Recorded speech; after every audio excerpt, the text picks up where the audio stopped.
sinubukan ko mag-apply dun sa kumpanya eh. Alam mo na, hindi tayo natapos nag-aaral. Malabong matanggap. Pero May nagsabi sa akin, may ring dun sa ano eh. Mag-aalaga ka lang daw yata. kalabaw. Hmm. Sinabi din sa akin ni parang ano yan. Punta kaya Parang natin. dyan. Puntahan natin. Oo, yan.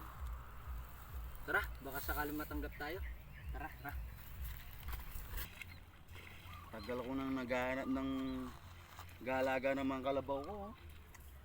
Kailan kaya ako makahanap ng nag-aalaga? Pare. Ito na pala yung nag-ano. Ito ba yung sinasabi ni parang dyan? Yun yata yung manager dito. Siya yata yung may-ari ng mga kalabaw. Ano kaya yung araw dyan? Kuya, nakakailangan ka ba ng pag-aalaga ng kalabaw mo? Ay, oo, matagal na. May Siya experience na- ka ba sa pag-aalaga? Oo kuya, dati kami nag-aalaga Dati kami ng mga nag-aalaga baka. eh. at Ano sige. kayo mga, yung mga malalaki pa dyan? Elepante, Sige, ganito. Sige, nangangailangan ako. May by date ako dala dyan. May resume. Meron kayo. O sige, Kailangan ko yan kuya. basta't marunong kayong mag-alaga, Sa okay na. bukid lang. Ngayon, ganito. Sige, libre pagkain ha. Yung mga kalabaw, o yan ha. Yun ang mga kalabaw. O sige, ganito ha. O, kukunin kayo yung taga-alaga. Kuya. Oh. Magkano yung araw naman dyan?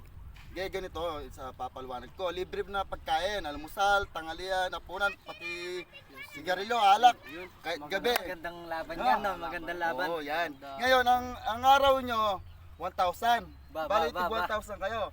Malaki Ang pa sa oras kumpanya ng yan, ah. Pasok dito, alas 6 ng umaga. Tapos, yun, i-ano sila dyan, ipapastol nyo sila. Tapos, tanghali, o yan, papaliguan nyo sa ilog. Tapos sa hapon, alas 5, kunin nyo na, dali nyo na sa may kubo. No, ganon. Dali lang naman pala. Dali lang Kaya pala na. ng trabaho. Oo, kaya namin yan. Oo, Kaya sige, pero basic lang sa akin yan. dapat ingatan nyo sila. Pero yung isang problema lang dito, kailangan kapag umiyak yung bisero, kargayin nyo. Putang ina. Ikaw na lang ang trabaho. Pagkain mo. Ayaw nyo! Ikaw na lang.